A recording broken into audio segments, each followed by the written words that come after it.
Hi, welcome to Drinkosaurus, where we take ancient cocktail recipes into the modern era. My name's Matt, I'm your host, and let's get drinking. In this episode, I'm not going to be talking about a specific cocktail, but rather, I'm going to be giving you 5 different ingredients that you can buy for around $100 to make 5 different classic cocktails with. We're going to be talking about each of the different ingredients, and then I'm going to talk about the different recipes that you can follow. In the next episode, I'm going to be making my own cocktail out of these ingredients to give you a total of 5 different recipes to follow. Let's first start with learning about our 5 different spirits. I'm going to give you its name, the price range you can expect, and a rating on how easy it is to find in the store. The most important ingredient to have in your collection are spirits, because those form the base of most of your cocktails. So the spirit that I'm going to recommend purchasing is Rittenhouse 100 or any other bottled and bond rye. So what is a bottled and bond rye? Well, you can tell it's bottled and bond because it says it on the bottle, which sometimes it's hidden. It's like where's Waldo? Where does it say bottled and bond? The term bottled and bond, or bonded for short, comes from the Bottled and Bond Act of 1897. This act was put in place in the United States to counteract whiskey manufacturers that were using cheaper and less than ideal ingredients in their whiskey. So it's a testament to quality, and if something's bottled and bond, it has to follow a few requirements. In order for a whiskey to be bonded, it first must be aged for at least 4 years. This will give it a bit more character than younger whiskeys. The second is it has to be bottled at 100 proof, which is where the 100 from the Rittenhouse 100 comes from. The next is it can't have additives aside from water. So like flavored whiskeys or whiskeys that kind of put in filler ingredients, that's not allowed for it to be bonded. And finally, it has to be distilled in a single location, so you can't have different whiskeys from different distilleries getting blended together, which is pretty popular nowadays. So why is it important that we get a bonded whiskey? Well, if you think about the different specifications for a bonded whiskey, and you think about what the drinking culture was like in the early 2000s and late 90s, where people were looking for more like fruity, sugary cocktails, having a 100 proof whiskey that was distilled in one place wasn't really on people's minds. It wasn't a priority. So you had distilleries making these bonded spirits for a low price because the demand wasn't that high. So you can get a high quality whiskey for a low price. Not for long though, because if you think about the culture around cocktail and spirits today, a lot more people are into whiskey and they care about things about having a high proof whiskey and having it only have water as an added ingredient. So get them quickly because the prices are going up. But this one is, you can find it for $25, sometimes $20, and it's one of the cheapest ingredients on our list. And for a spirit that's really good, that's awesome. So the first ingredient is a bonded rye. I recommend Rittenhouse or Old Overhaul is also pretty good. So let's move on to the next ingredient.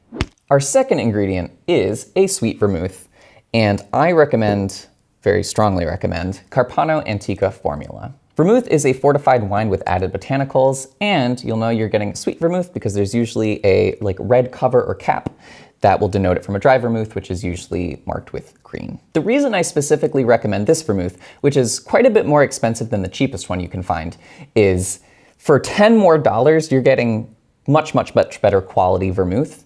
And you want to make sure that the ingredients that you're all buying are similar in quality, because if you have a really cheap ingredient in a drink, it will really set the standard for that drink. So your drink's really only as good as your cheapest ingredients. When I first started stocking my bar, I bought the cheapest vermouth in the store. And the reason I advise against this is for about a year, I did not want to mix anything that had vermouth in it because it was really cheap and it tasted bad. So I just thought vermouth was terrible and just would make spirits taste bad. It's not until I got this one, which I was like, oh my goodness, vermouth is awesome. And I guess the way to test it for yourself is if you can tolerate drinking it by itself, it's probably a good vermouth. So a higher quality vermouth is good. You can usually get a 375 milliliter version of this for around $15, sometimes up to $20. And if you're going to a liquor store that has variety, it should be pretty easy to find. Just make sure once you open it, refrigerate it, just because of the lower alcohol content, the refrigeration makes it last a little bit longer, which is why I get the smaller size because I don't drink enough to go through the really big size in that time. So sweet vermouth is our second ingredient. Let's move on to the third. Our next ingredient is something that has come up on the show quite a bit, and that is the red liqueur Campari. Campari is a bitter Italian aperitif that probably is one of the more easy to find ingredients on our list. Campari was developed in the 1860s and it was pretty widely available. And if you think about when cocktails really started to become popular in the end of the 1800s, you can understand why Campari shows up in a lot of different cocktail recipes. You'll be happy to have a bottle of Campari on hand because a lot of the classic cocktails will call for Campari. Just like as a warning, if you don't like bitter flavors, Campari on its own might not be super palatable, but it does enhance a cocktail quite a bit. That's ingredient number 3. Let's talk about ingredient number 4. So ingredient number 4 is Averna Amaro, which is a bitter Italian digestif. If you're gonna leave out any ingredient on this list, Averna will probably be it. This is the most specific ingredient that you'll need, but it's something that I recommend because Amari can give you a whole bunch of options for how you can make different cocktails. Campari is a great starter Amaro to have because it has a little bit of everything that you could want from a bitter Italian liqueur. It's a little bit sweet, it's a little bit bitter, and it's a little bit herbal. So really, it kind of does a little bit of everything. It's great. You're really great, Amaro. You're really great, Amaro. Averna. Edit that so it's not uncomfortable. Okay, so edit it so it's more uncomfortable. Got it. Exactly. Similar to Campari, if you have a liquor store that has any sort of Amaro or digestifs in there, they probably have Averna. It's pretty easy to get. And once we go into our cocktails, you can make some really tasty stuff with it. So let's go to our final ingredient. The last ingredient is probably the cheapest one to get. It's probably the easiest one to find, but it's definitely one that you don't want to drink on its own. And if you do find yourself drinking this by itself, get some help.